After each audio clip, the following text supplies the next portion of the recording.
Hey, salut l'internet et bienvenue aujourd'hui pour ce nouvel épisode de Back to the DeLorean. Et aujourd'hui nous nous attaquons au numéro 20 de construire cette DeLorean. Et vous savez quoi? Eh ben j'ai l'impression qu'on va s'ennuyer dans la construction de cette pièce. Mais je ne sais pas encore pourquoi. Bon, c'est pas grave, nous allons passer tout de suite au magazine. Et comme à notre habitude, nous allons commencer ce magazine par la première page qui contient, comme toujours, un sommaire ainsi que les pièces contenues dans votre numéro. Sur la deuxième page de ce magazine, vous avez donc le début et le milieu du schéma de construction de votre pièce. Sur la troisième page de ce magazine, vous avez donc suite et fin de construction avec un petit schéma vous montrant votre pièce au final. Sur la quatrième page de ce magazine, vous avez un petit dossier s'intitulant « Le journal de prod ». Donc celui-ci va s'intéresser surtout au garage de Doc, plus précisément à la scène d'ouverture, nous montrant les horloges qui sont dans son garage. Sur la cinquième page de ce magazine, vous avez donc la suite et fin de ce dossier avec quelques petites anecdotes sur la machine que vous voyez ici qui servait à donner la pâtée pour chien à Einstein. Et on y apprend aussi que au niveau du montage du film, il y avait deux monteurs, ce qui complique un petit peu plus la tâche. Sur la sixième page de ce magazine, vous avez donc un petit dossier s'intitulant The Power of Love. Donc il nous parle tout simplement du groupe et des musiques que vous entendez tout simplement dans la trilogie. Sur la septième page de ce magazine, vous avez donc un petit dossier s'intitulant Joël Le Tolard, avec un petit récapitulatif de la scène juste ici, donc de deux scènes plus précisément, celle du début du film en 1985 et une en 1955. Et vous trouverez sur la toute dernière page de votre magazine les pièces du prochain numéro. Et voilà pour le magazine. Ah oui, ça y est, j'ai compris pourquoi on va s'ennuyer durant la construction de cette pièce. Je ne sais pas si vous avez vu le schéma de construction, mais il y aura, comment dire, beaucoup de répétitions. Par exemple pour le collecteur d'admission, où nous allons faire, par exemple, 3 fois le vissage de la même pièce. Et même principe pour la dernière étape. Mais vous savez quoi? On est quand même obligé de passer par là. Donc c'est parti pour la construction des pièces. Et nous allons commencer par assembler les collecteurs d'admission.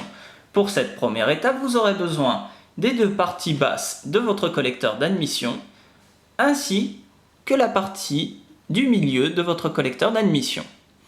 Placez votre collecteur d'admission de façon à ce que la partie la plus arrondie se retrouve vers le dessus.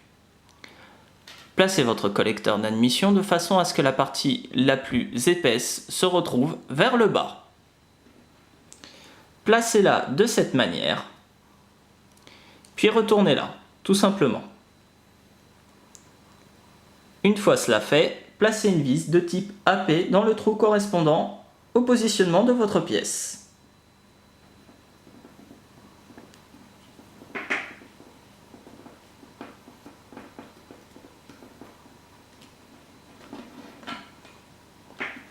Alors, ne serrez pas trop votre pièce pour éviter de la casser.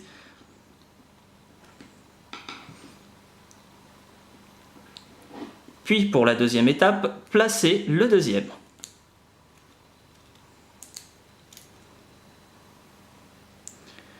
Puis reprenez une vis de type AP.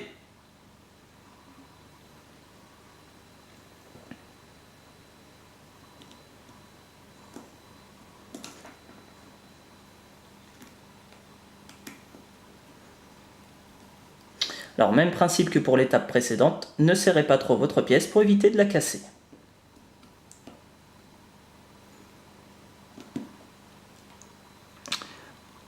Personnellement, moi je les laisse légèrement bougeables pour pouvoir insérer les autres collecteurs. Donc cela devrait ressembler à ceci. Et nous allons maintenant recommencer la première étape et vous aurez besoin pour cela de la pièce que vous venez de monter ainsi que d'un nouveau collecteur. Placez votre nouveau collecteur de façon à ce qu'il corresponde au trou opposé au premier. Prenez ensuite une vis de type AP et placez-la dans le trou correspondant.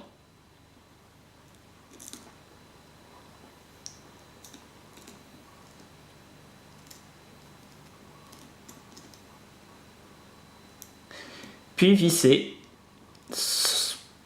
délicatement pour éviter de casser votre pièce.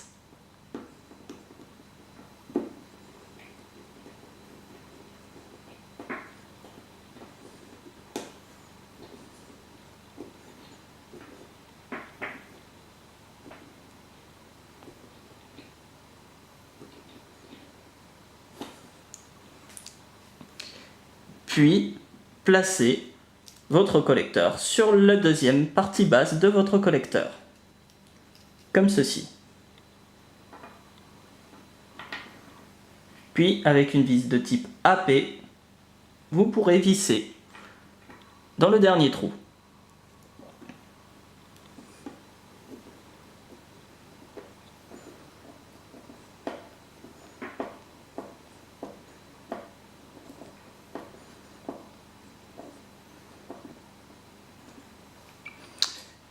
Pour le moment, vous devrez avoir ce résultat.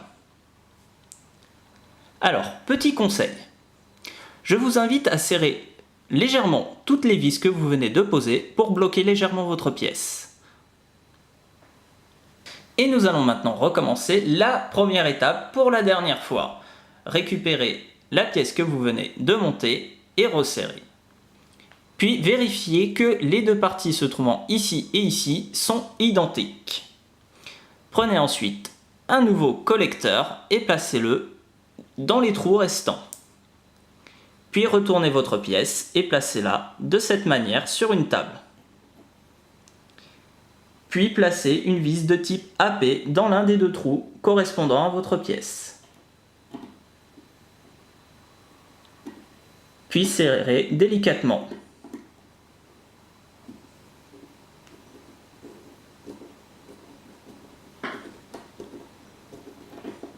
Alors durant cette étape, vous pouvez serrer directement votre pièce,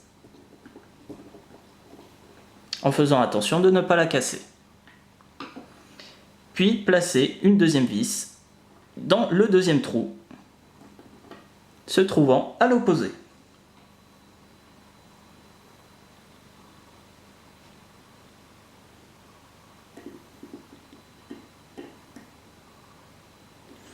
Puis serrez délicatement.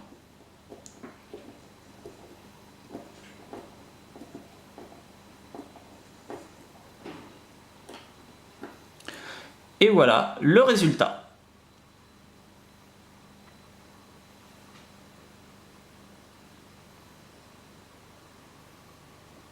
Et nous allons maintenant passer à la troisième étape. Pour cette étape, vous aurez besoin du collecteur d'admission que vous venez de monter, ainsi que de la prise d'air droite. Pour reconnaître votre prise d'air droite, vous devez repérer la petite rainure se trouvant juste ici. Puis, placez votre pièce en faisant attention à ce que la rainure soit de votre côté. Puis, placez votre collecteur d'admission de façon à ce que la partie la plus longue, juste ici, se retrouve du côté gauche. Placez-la de cette manière, avec la rainure du côté droit. Puis, placez une vis de type AP en faisant attention à ne pas trop serrer pour éviter de casser votre pièce en plastique.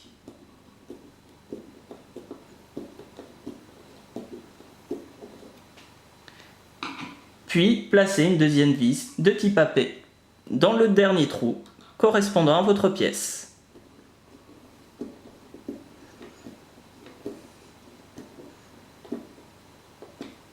Cela devrait vous donner ce résultat.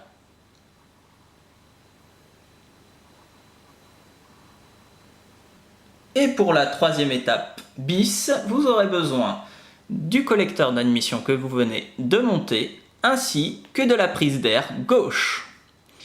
Pour bien placer votre prise d'air gauche, faites attention aux petits détails se trouvant juste ici. Placez-le à l'identique que sur la pièce précédente. Une fois cela fait, vous pouvez poser votre pièce de cette manière.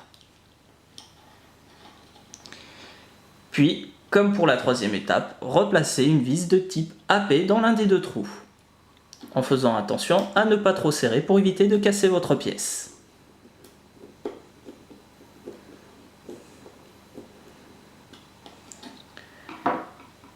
Puis, placez une deuxième vis de type AP pour finir.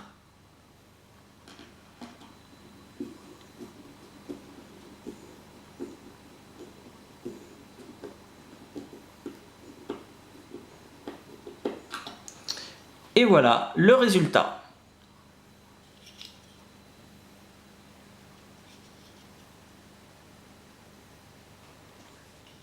Et nous allons maintenant placer les collecteurs.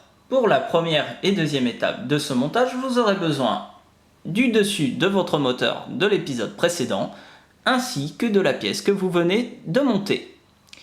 Placez votre pièce de façon à ce que les petits tétons se trouvant juste ici et ici aillent à l'avant du dessus de votre moteur. Vous devrez placer donc les collecteurs de cette manière. Appuyez légèrement pour qu'ils rentrent. Puis, retournez votre pièce et placez-la de cette manière. Puis, avec des vis de type AP, commencez votre montage.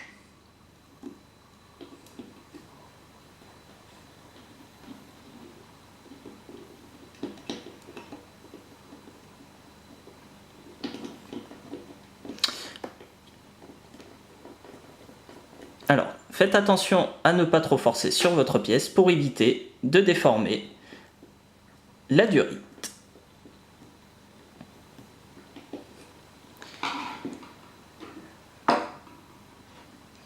Puis placez une deuxième vis sur l'autre extrémité du moteur.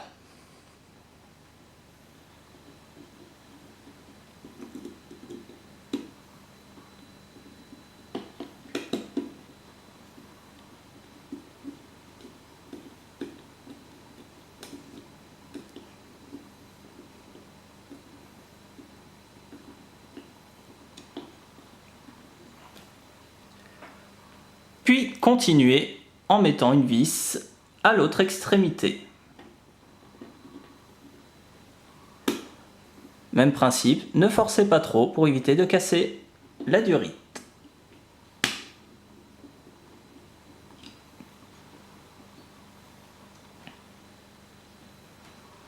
Puis placez une quatrième vis dans le trou opposé.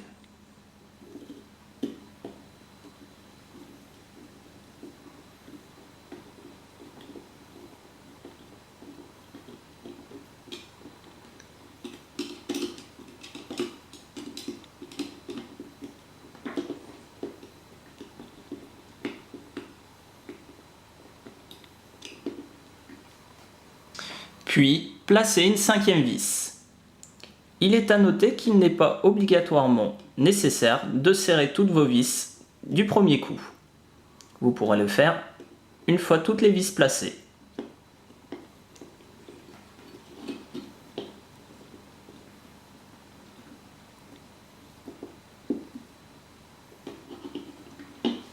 Puis, placez la sixième et dernière vis.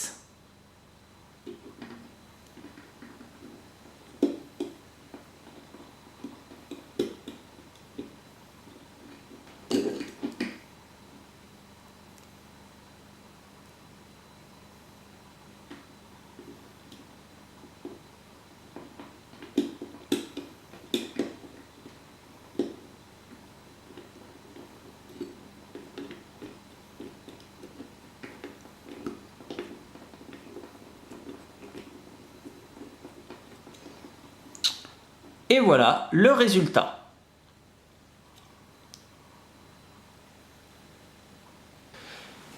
Et n'oubliez pas de finir de serrer vos vis pour terminer correctement votre pièce. Et c'est comme ça qu'on termine cette merveilleuse pièce que voici. Et vous savez quoi? Même si je la trouve sympa, j'estime qu'il y a quelques petits points qui auraient pu être améliorés.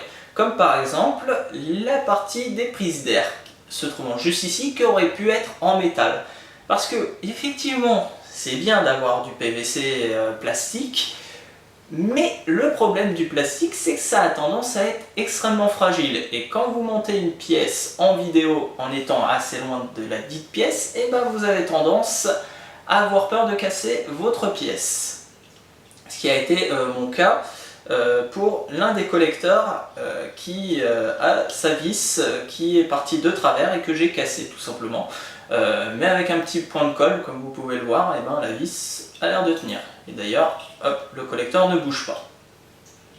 Autre petit point que je voulais voir avec vous, cette petite pièce là qui se trouve juste en dessous, dont laquelle je vous avais dit qu'elle n'avait pas été soignée, qu'elle était rayée, et ben on peut comprendre mieux maintenant. Pourquoi? Tout simplement parce qu'on place une pièce au-dessus.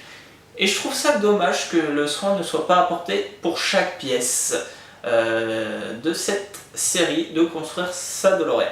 Normalement ça devrait, mais ils le font pas. Autre et dernier petit point qui me chagrine sur cette pièce, c'est quand on la regarde comme ça, bah ça fait gris. Alors je sais, j'ai vu des photos de la DeLorean en vrai, hein, du moteur tout du moins, et effectivement le moteur a beaucoup de pièces grises. Et ça correspond en finale, donc j'ai rien à dire là-dessus, mais j'ai vu certains monteurs de la DeLorean faire des petites modifications sympas que je vais partager avec vous. En fait, ils ont coloré les deux prises d'air ainsi que les pièces qui finiront à cet emplacement là, donc qu'on devrait monter je pense dans le prochain épisode, tout du moins j'espère. Donc ça fait plutôt sympa et si vous voulez avoir une pièce assez originale, pourquoi pas. Moi personnellement je vais la laisser comme ça, tout simplement parce que le moteur va être caché en dessous des circuits temporels, donc vraiment il n'y a pas vraiment besoin de le faire, mais si vous avez le souci du détail, pourquoi pas. Et vous savez quoi mes chers voyageurs temporels, et ben nous arrivons à la fin de cette vidéo. Et vous savez quoi, on se retrouve très rapidement pour la suite.